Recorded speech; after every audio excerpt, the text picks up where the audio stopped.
Welcome to another episode of Spotlight with IAB. I'm so glad to have you here with us. And on today's episode, I have with me Tobi Akinwande. When we are back, we'll meet Tobi. See you soon.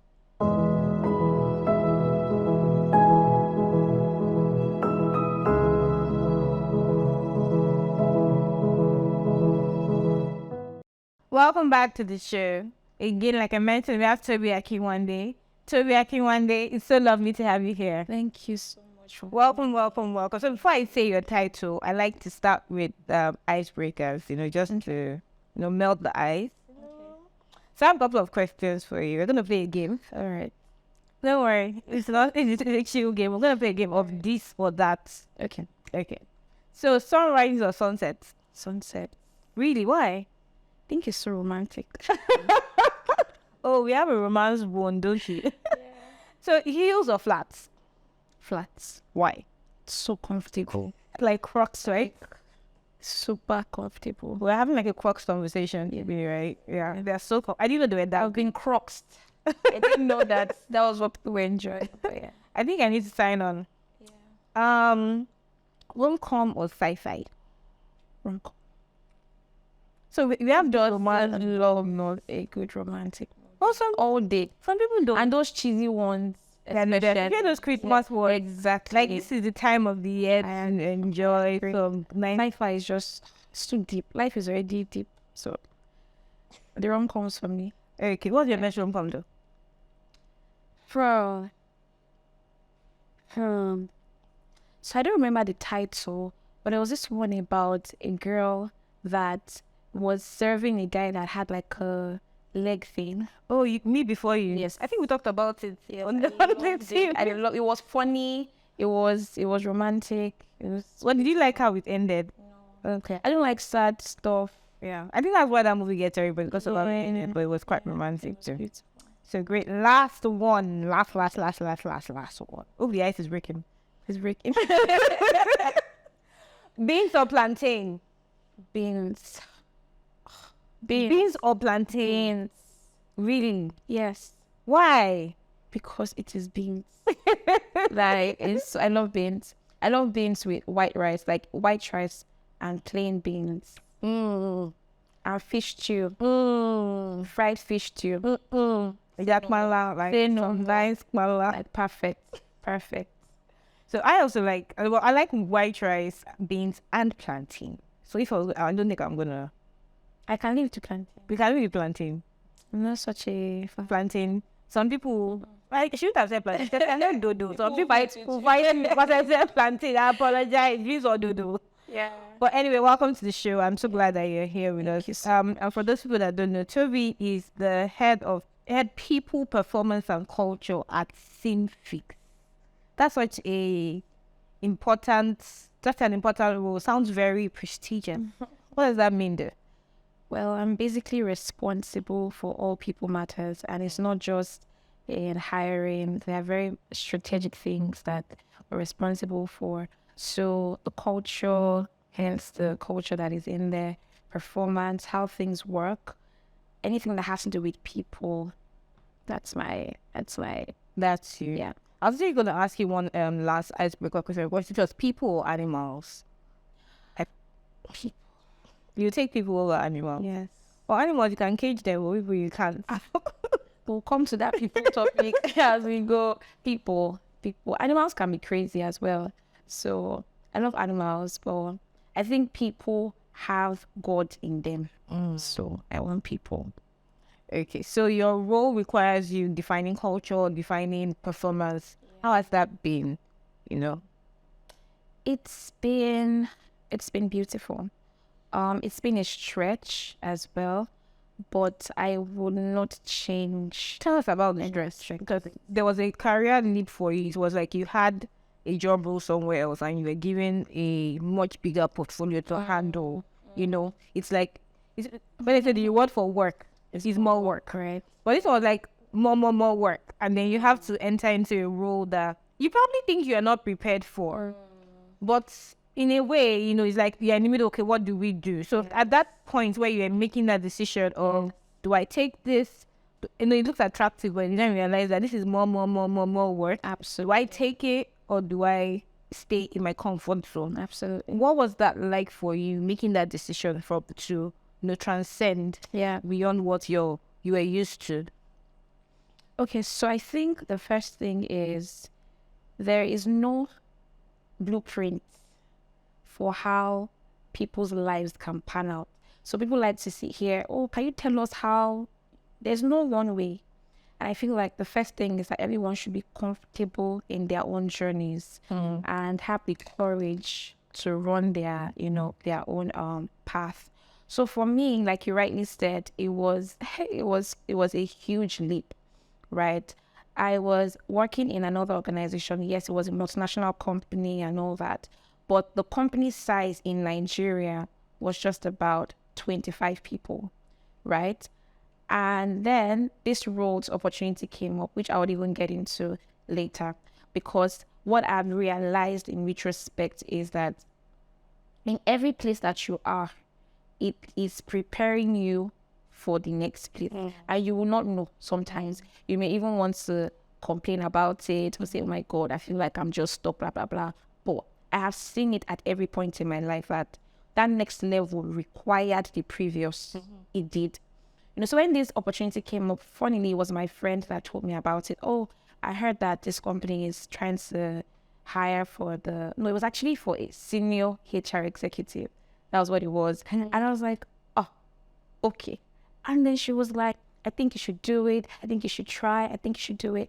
And I think this is even a principle. In my own life, I'm sure people have their own experiences. But for me, people, and that's why I chose people earlier, people have played such a pivotal role in my life and in my career. Well, people have been so instrumental in that journey. And she kept talking to me about it, and I was just like, I'm not ready. Haven't we all been there? I'm not ready. And then she just keeps saying, what's wrong? What did ready look like for you? So if you were thinking that you were going to be ready, what would ready have looked like? So, and that's a very good question. I think it was the idea of being perfect for that role, because I feel like I had to be a type of person for the role. I felt like I had to have X number of years of experience and all that, but I had to borrow belief from my friend, right? Because in fact, you need friends in your life. I remember she told me, she said, if you think that this role is big, then you've come late. Whoa. Yeah. She said, there are 27-year-olds that are owning companies. What are you doing? I said, I went back. I was cold. And I think that was the reset I needed, because I thought about it. Wait a minute. What's wrong with you? So I decided to go for it. I did the interviews and everything. And then I went in. Thankfully, I got the job.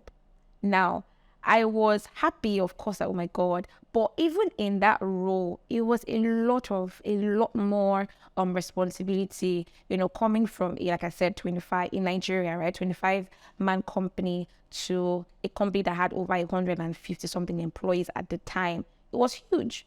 But as I was still trying to settle into the role, I was a bit comfortable because I had a head of HR at the time, right? So I'm like, okay, I'm going to be learning, as much as I can, also offer the value that I have from my experiences. And in like 1 month, I was just told that, sister, the head of HR is resigning. And that opportunity is open, and we're going to be watching you over 6 months. If you deliver. And I was just like, So you were basically set up. Yeah. Like that was like a double set up. Yeah. Because if I knew what happened, the lady was out. She was out in like a month after I joined. So now, are you now back to that place where you were thinking, I'm not ready? I was just like, God, like I was like, that was meant to be my safety net. And I had somebody to learn from or at least ease my way in. But I didn't have that. I didn't get that opportunity to do that. I didn't. And unfortunately, I think because of how things were, we didn't even have enough time to do offboarding and onboarding.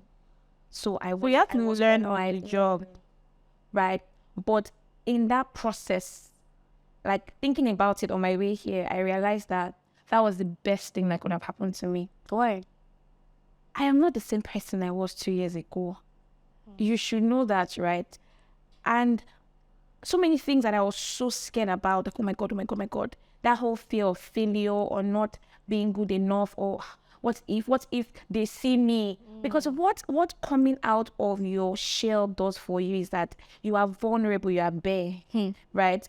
There's that saying, you can fail. That's how it looks like. You're scared of, oh my God, will people think I'm a fraud? You know, am I going to? That's like imposter syndrome. Yes, am I going to be able to do it?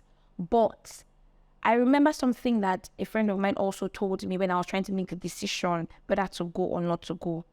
He said to me, what's the worst thing that will happen? And the worst thing at that time for that other role, bear in mind, was not even the head of HR role, was that, what if I fail? What if I now get in there and it's not what I think it would be like? Or maybe what if I don't enjoy it? I said, okay, what else? What's the worst that will happen? I said, and maybe I fail. And he said, but even if you fail, you will not be the same person after that period of time, right? And it was like, whenever you're faced with two decisions, always go for the harder one. That one that looks hard, that is most likely where your stretch is. So I feel like, if I would even advise anybody, right, don't be afraid to take bigger responsibilities. You will never get to a point where you feel like I've learned, or I got it, right? And in retrospect, there are a lot of things that I knew theoretically in my head. Maybe I had read it somewhere, I had read a book, or I had taken a training online. It's never like doing it in life. Yeah. The learning really comes from getting your hands dirty and doing the work. You learn, you will fail, you will be afraid, but you keep moving, and you will have yourself to thank for it. So what I hear you say is growth is at the end of that stretch. Yes. And then when you think you've gotten to the end of that stretch, another stretch awaits. And I think the magic is really in that spot. When you get to that place and you're like, okay. I think that, like, just whatever makes you comfortable, you shouldn't embrace. Is there a time to be comfortable? Is there a time to stretch? At what point do you realize that, oh, it's time to stretch, or I've gotten the hang of it, you know, I need to be here? At what point do you realize that? Okay, so I have a different perspective about this comfort zone thing, right? And that's why I've not mentioned comfort zone in describing it, because I feel like a fish, its natural habitat is water. So is that not its comfort zone? So if you now say, fish, leave your comfort zone, will it survive? No.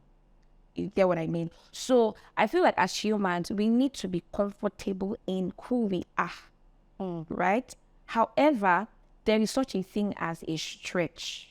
So, and that is where we need to identify. Do you understand? So it would be really ridiculous for me to want to do something that I know, in my opinion, does not play to my strengths. For example, there are things that you are a brilliant writer. Do you see what I mean? The other strengths that you have. And I'm not saying that I would not try to upskill or hone my skills, but I would not wake up and say, I want to open a company, that's a publishing company, for example, because it doesn't play to my natural strength. However, in me playing to my strength is where my value lies. But there are different levels to that thing. So I need to ensure that per time I am stretching, I'm not staying still. So yes, I love people, I love HR, but I cannot say because I love people, I love HR, and I will remain in one spot and only be doing one specific type of thing. Do you see what I mean? There is so much to it that it can be, but I have to be uncomfortable enough to allow myself stretch. Do you see what I'm trying to say? So it's not really about me now waking up and saying, I will stretch. Yes. it is a part of that process. And if you really embrace that growth mindset, right, what will happen is you will keep coming to that place where you have to be vulnerable enough to learn. And I personally believe, and I didn't used to know this before, maybe I knew it at the back of my mind, but it wasn't really at the fore, is that in this life, anything can be learned. Anything. And one thing, and that mindset has really helped me, because you know, when you came to this life, did you know how to interview people? You learned it a bit here. So even me, I didn't come here knowing how to do HR. I didn't. I learned it. So I feel like the moment I can see that thing that I want to pursue, somebody has done it before. it has been cracked. The code is there. I will apply myself to learn, and I'm not afraid of learning. I'm not afraid of saying that, please, do you know the answer? Teach me. I think that's one thing that has really helped me. I will go after the knowledge. If I know that it is in Kaduna, I'm in Kaduna. I was there yesterday.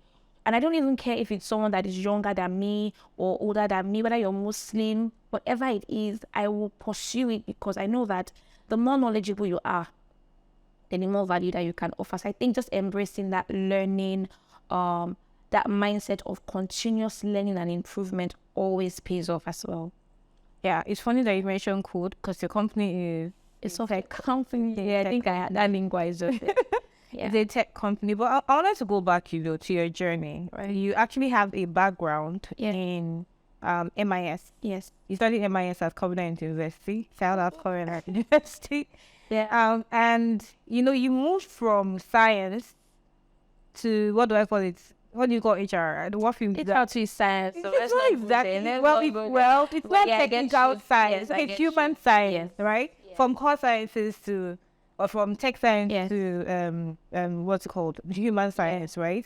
What was that journey for you? Because it's like, you went to school to study MIS. Oh, okay, I'm going to HR. It looks different now. You can see where they both meet. Yeah. Right, but at the point where you were leaving school and then making this switch, why did you move into? How were you able to identify? Oh, I love people. I've heard you mention it several times. How were you able to identify that? Okay, so I feel like like I mentioned, in people's journey, it's not a straight line. So there are many zigzags. It's not a straight path. And for me, I think there were several things that influenced my choice, but most importantly, I can say that God was the writer or is the writer of this story. Because I was never like those people that had it figured out. Do you understand? You know how in school, there's people that they ask you, what do you want to be? I want to be a surgeon. And they know the company that they're going to work with. They actually know how their life is going to. I was never one of those people. And if we have people like that are listening in, welcome, and you're at the right place, because I was never one of those persons, right? But I think early on, I understood the meaning of depending on God to write your story. Even if maybe at the time I didn't know that was how what did it How was. did you understand that though? Because I feel like when you don't have strength still, you look for that strength in God. So I don't think I've ever, and I don't even want to ever get to a point where I feel like I got it, I know the way. You'll be humbled. So I feel like maybe because already I was at that point where I'm like, God, I didn't actually know what I'm meant to do. I didn't know. In fact, funny story, how did I study MIS? One of my sisters, my two sisters my siblings actually are such a huge part of my story and a huge inspiration for me. And one of my sisters was studying management and information systems in the UK. So when my mother was helping me to fill my Covenant University form, and she was like, what do you want to study? I was like, I'm not sure. I didn't know. And then, of course, parents in Nigeria, my mother is in the medical field. She was like, see, me, I know. I think you should be a doctor. But in Covenant University, they don't have that. So the closest to it, microbiology. That's what you're going to do. So that was my first choice for Covenant. And the second course I chose was management and information systems. Why? Because I felt like this person that I really looked up to, my sister, was studying it. I'm like, let me do it. I think I would like it, right? And that was how I got into But when I finished my exams, I was given microbiology. So for the first 2 semesters in 100 level, I was in microbiology, and I did not enjoy it. I don't want to say hated it. I did not enjoy one. I remember I was crying. I'm like, Mommy, I can't. And thankfully, I was able to still make that switch to MIS. And that was how I got into MIS. No, I didn't have to go back. But I had to read because it was 2 weeks to the exams that I was finding that switch. No, to the exams for that semester. Okay. I think it was Omega semester or something like that. And for those I don't know, that was my second semester. Yeah, and I had to study everything that they had learned that semester to write the exams. But back to your question, how did I do the whole transition? So you can see that I said people's path is not straight. And for me, the role of people and listening to, people that I trust, right? So I got into management and information systems. And after school, again, that big question. So in school, we learned how to code, though. In fact, I got A in that program, but I crammed it. I did not understand it. I just crammed it to pass because my mother said I must get good grades, right? But when I was done with school, I knew that I didn't want to code. I knew, but I didn't know what I wanted to do. But in school, we had taken different other courses like business courses, HR was one of the courses. But in HR, I really did well. So you did HR? Yes, it's part of the courses in MIS. Interesting. There's management. So they cover things in management, and then they cover IT as well. So it was really interesting. I'm like, okay, fine. Again, in listening and in God using people, I really believe that people are like doors. People open the door for you, And again, that has been my own story. So yes, I was talking to one of my friends. And she's talking to me about how one of our friends was doing a particular certificate in HR, CIPM. And I'm like, what's CIPM? She told me about it. I'm like, okay, let me go and read this thing. And I could see myself doing it. That was it. What do you mean by see yourself doing it? So I think that one of the best things that we can do for ourselves as humans and even teach to our children is being self-aware. Do you understand? Like, you have to know yourself. There's this quote, man, know thyself. I think, and we constantly, learn ourselves. But I just knew that I could see me doing it. I don't know how to explain it. But I could tell that, this thing, what's it about then show here? What you were reading, were you? So I did my research. Yes, and I'd done HR in school. So I think I would actually like this thing, right? So I did it. I started writing the exam to get the certificates, right? However, when I finished Covenant, my 4 years in Covenant, my mother, and God bless her because she played such a critical role in my journey as well. She didn't want me to be idle. Do you understand? So they have not even done NYSC call up. I just finished school. I think that was in July. In August, and when I was like, hey, I heard that there's a company that is hiring for somebody to come and do something admin, something like that. I'm like, mother, for the next 4 years of my life, I have been working. Please let me just rest. She was like, no, you will go next day. In fact, she called me the day before I applied. They called me for the interview the next day. Are you serious? The next day. So I went in, did the interview, and it was a Chinese company. Did the interview, and I got in, and they said, "Oh, we need you to resume next week." It's like how? So anyway, I got in and I started doing admin and everything. And again, people. There was a woman there, who is like one of my mentors now, and she was just such an inspiration.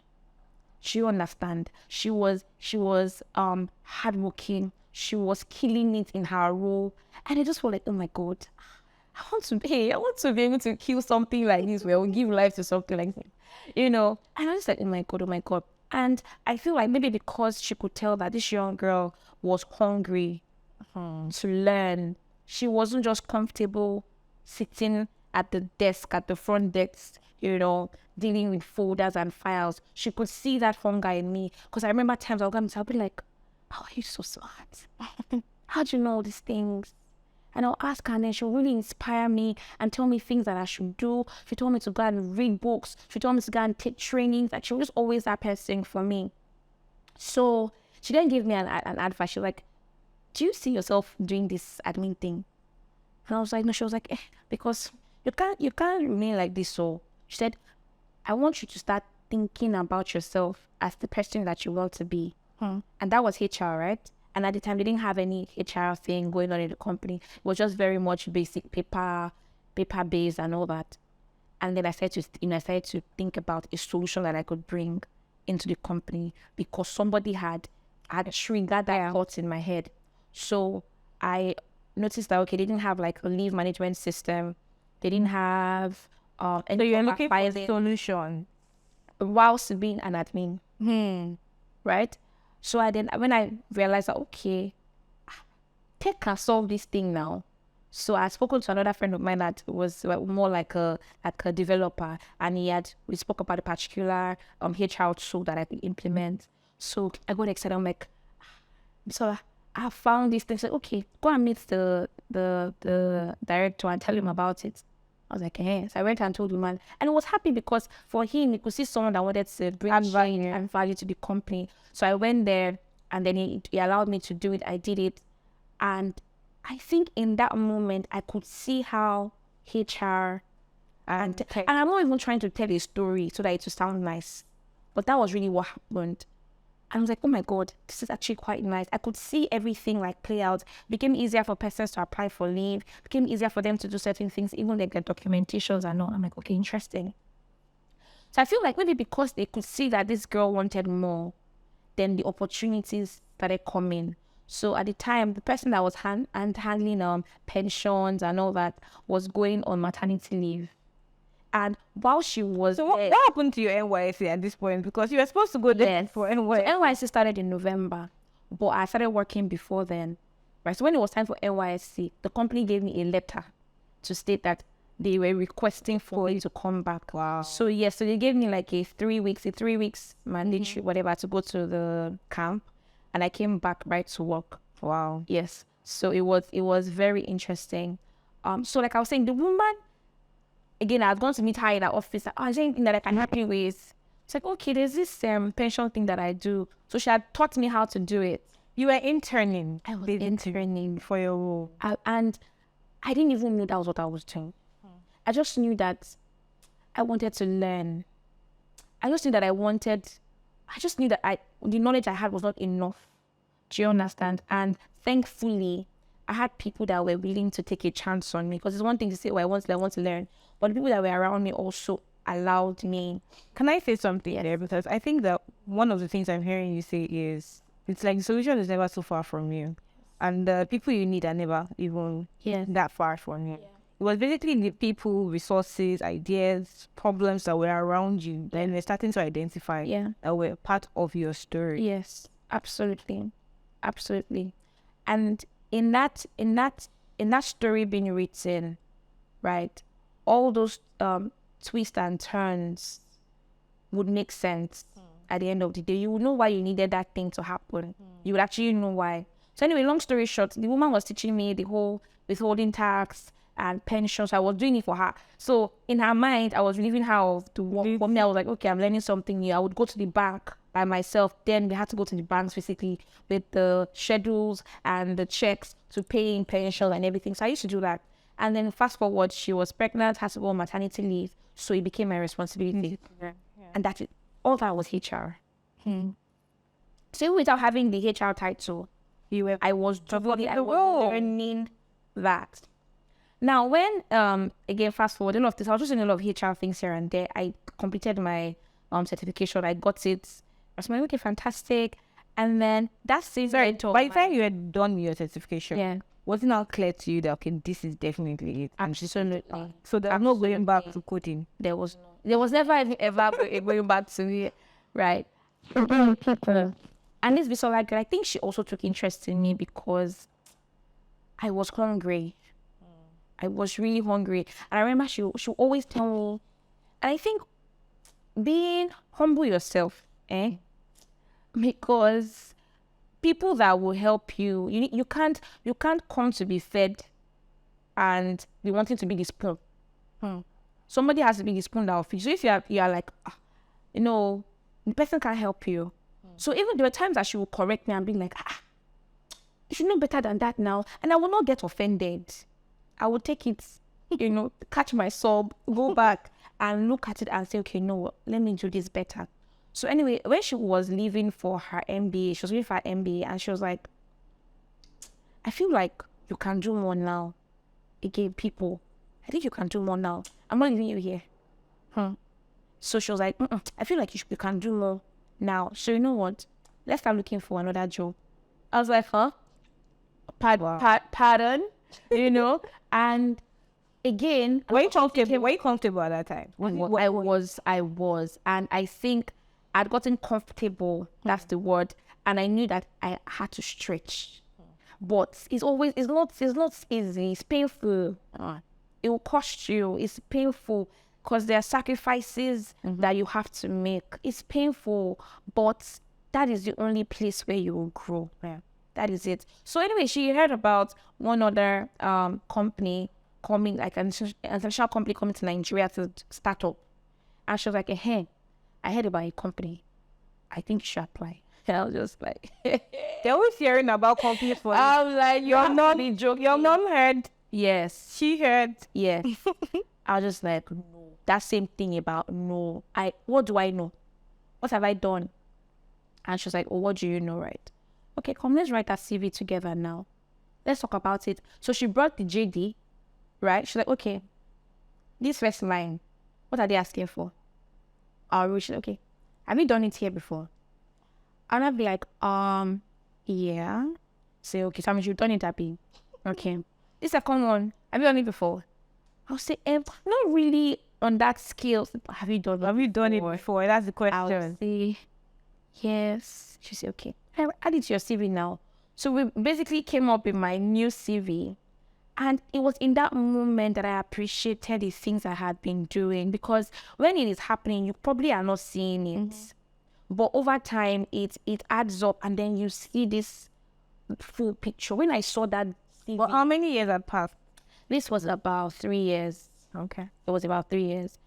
Anyway, so I applied for the job. I remember when I was going for the interview with the director at the time, and he said to me, so we're a startup and we like you, we want to bring you on board, but we're going to basically be responsible for helping us set up our people thing in Nigeria. I say, people have set me up because how? So it was just going to be me, himself, and his partner at the time. So it was just 3 of us that started. In fact, we were in the same office where we started. One office, and the 3 of us were there. If there's no pressure, I don't know what pressure. No, so you knew that you had to leave the other place. Yes. You knew that you had to. Yes. Getting this job was okay. I knew that I was also scared. Well, you were also scared about what? So wasn't out I there? there? No. I was like, what if I got there and, hey, I can't do this thing? It will be too obvious because right now I just think 3 of us. Do you know what I'm trying to say? And I got in there, and I would say that I needed that. I needed it. I needed that experience. My boss is Polish and French, right? So he's so meticulous. If you type a document and just tiny, just a little bit off, and he'll spot it. So he would take his pen and just like cancel the entire document. And he used to pay me like it just my hard work. So before I give him any document, I will read that thing. I will look at least 50 times, and I'm not even joking, because the pain of me getting there and him just doing so, but that made me very, it gave me an eye. Do you understand? Then it was not nice, so because he would talk and be like, but in fact, being in that startup mode made me wear multiple hats beyond HR. I started reviewing contracts. Software contracts. Hey, in fact, when he first gave it to me, I'm like, are you joking? You want to give me your software contracts to read?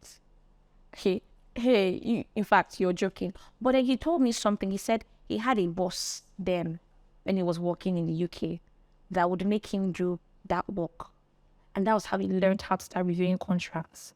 And that is for my own good. I had to start reviewing contracts. Everything I had to do. Did you think it was just blabbing, or it was okay? Let's just get some simple things. Yeah, for your good. And you're like, okay. At the time it wasn't easy because I didn't even understand. I'd never reviewed a contract before. Do you understand? But I had to learn it.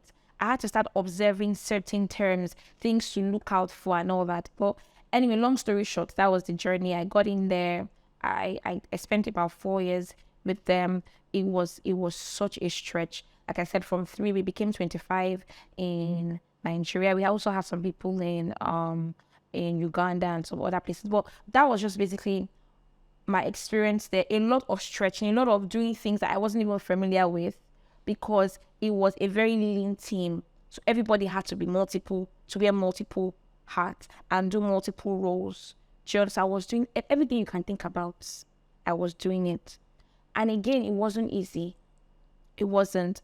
But it prepared me for where I am today. It did. It really did. Yeah, so, and I think one thing I would say as well is my dad also played a role, because he was also the head of people at Texaco then. So I think and he's someone I really, really, really admire. So I think I just really connected the dots that, yeah, I think. So you learned how to, so basically your first experience was really with your dad. Let's put it that way. So it's like you'd been interning for years. Well, to be honest, I think I was too young to appreciate, to have learned the actual work of it from him, because I was too young at the time, when he was the head of HR. But the skill. Yes, the skill. Because I think that you are such an excellent people person. And I'm not saying that to just, because it's like your personality transcends into your work. And if you're going to do HR in the very first place, you have to have that kind of personality. So you can say it's something that was handed down to you. You had to learn the skill on how to manage people, talk to people, be around people. And that love first then led you into actually taking it on as a career. But you know what's interesting though? I feel like in my beginning years, I wasn't a people person. So what changed? I was very, very shy and quiet. I didn't like being around people. I didn't like smiling.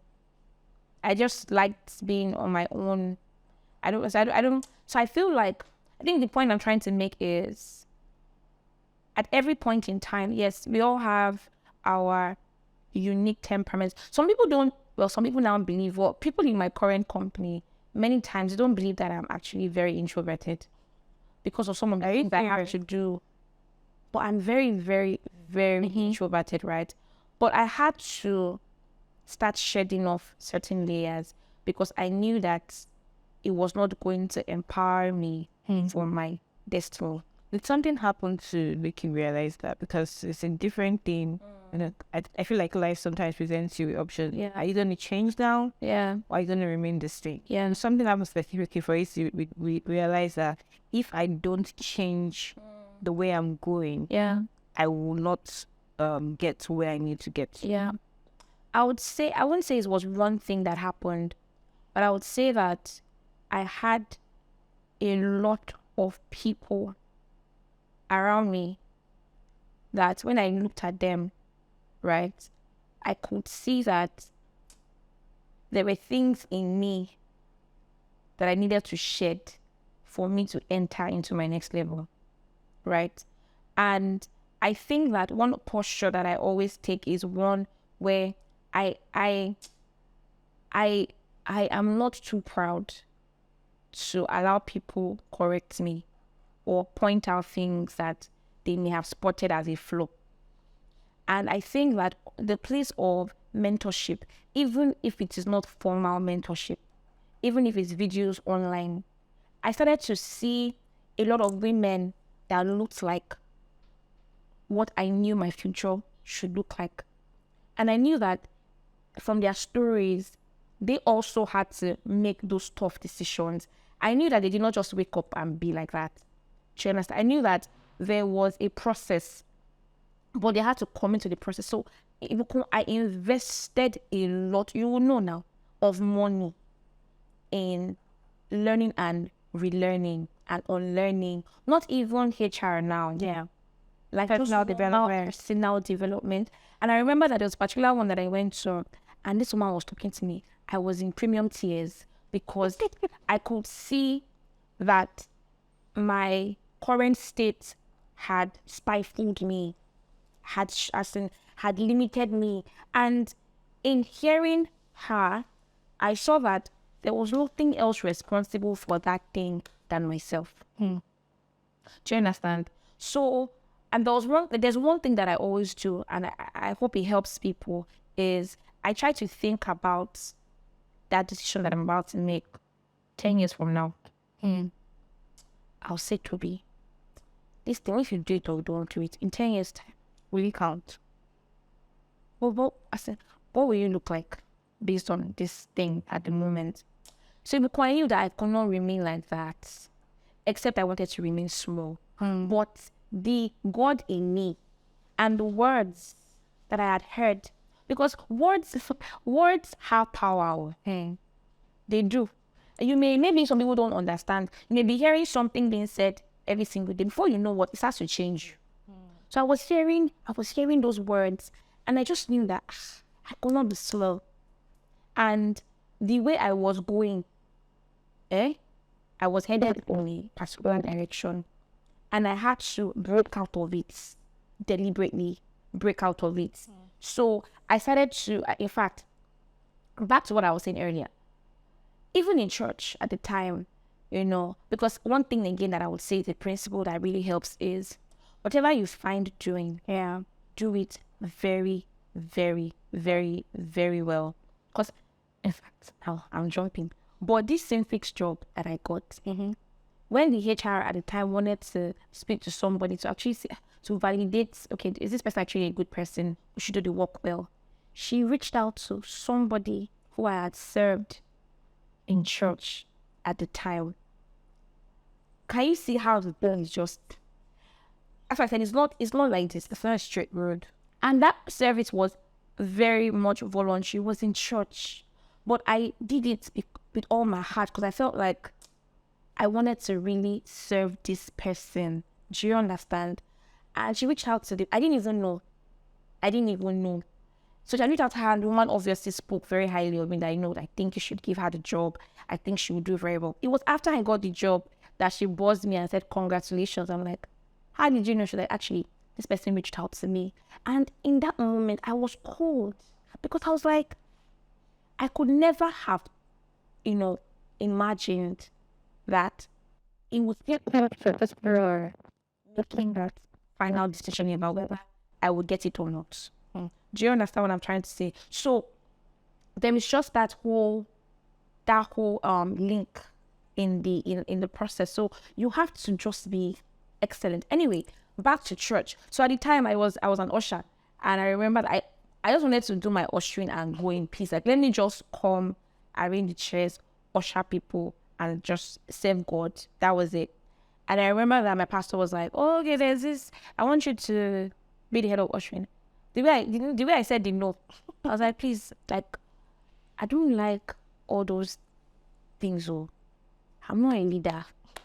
Let me just stay here. And it was like, anyway. So there was like a leadership training that, honestly, everything adds up. So leadership training that we had at the time, and when we go, I think we used to go like almost every other week. And they would teach us about leadership. There was a book we had to read there, 21 Irrefutable Laws of Leadership. So many things that we were doing. I didn't know that I was changing already. I couldn't see it then, because sometimes you can't see the change happen like that. But I was pushed to take up the role, and I had to do it, even if I didn't feel ready for it. But I was being prepared along the road. There are things that I do today that are based on principles that I picked whilst I was serving as an usher in church or leading in that capacity. And I feel like people look for people that want to serve, and they need those people that want to serve to lead. So if you will not serve, you can't lead. There's a very slim chance that anybody will consider you for leadership. But I didn't know that, because leadership is service. It is. So every single part of it, I didn't know that I was also determining what the outcome of my life was going to look like by decisions I made about by even being of service and being available to somebody else. That led on to, I didn't know that it was going to be a major part of my story. Wow, I didn't know. So now you got this same fixed job. Yes. And it was like a much bigger portfolio, much bigger role. Coming into it, how has it been, the journey been so far in trying to grow into it? What do you have to do to grow into it? a lot of learning, right? I think that the moment you think that you got it, you didn't get it. So learning. I'm like Learning from where? Where are you learning from? Is there in particular? Single place. So, because of the role that I have, it's not just about salary or no salary. I have to understand my business. So I need to learn, even if it's not how the code is done, but I need to understand the business of my business. Do you understand? Because it will determine even decisions that are being made, right? So I was learning from anywhere possible. In fact, I started to look for courses that I could take in software development and companies that have, software development companies, different trainings, reading, learning about how things work, because you don't know it all.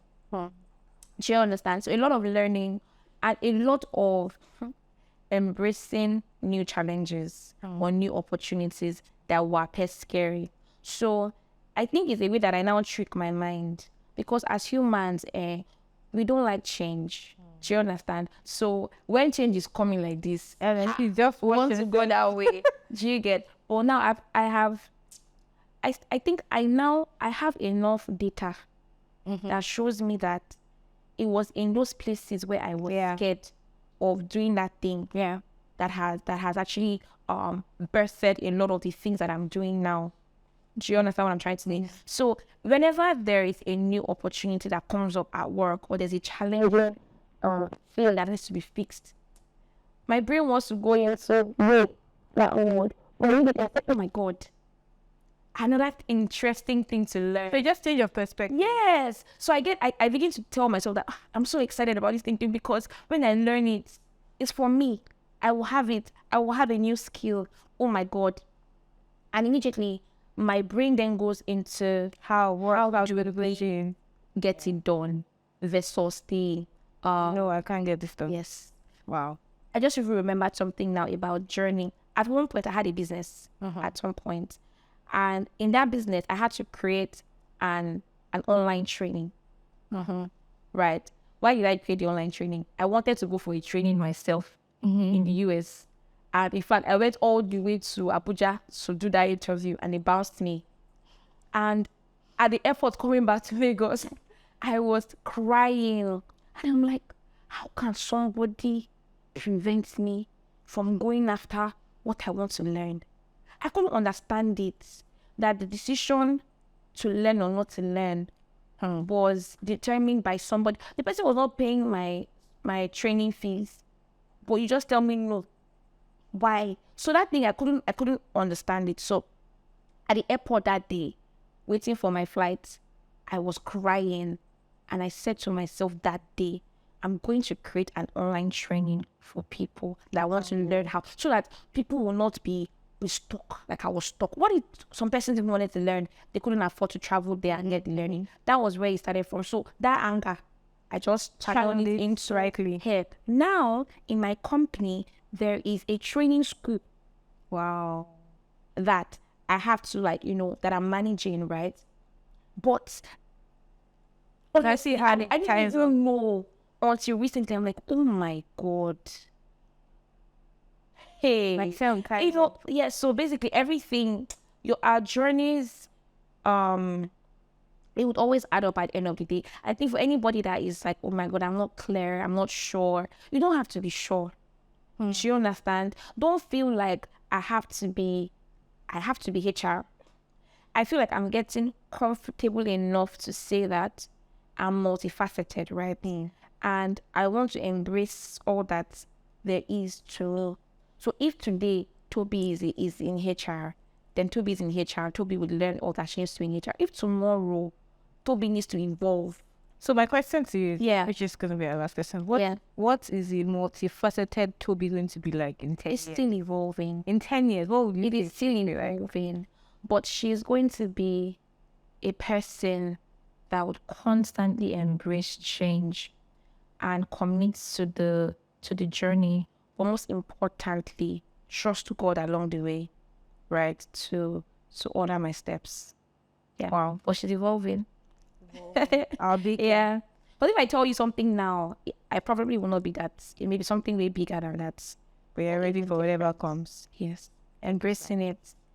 Embracing it. Amazing. Thank you so much, Tobi. Thank you for coming. It was so lovely having you on this episode of Beacon. Thank you all for staying tuned. Thank you. Until next time, I'll see you on Spotlight with Ivy. Bye-bye. Thank you.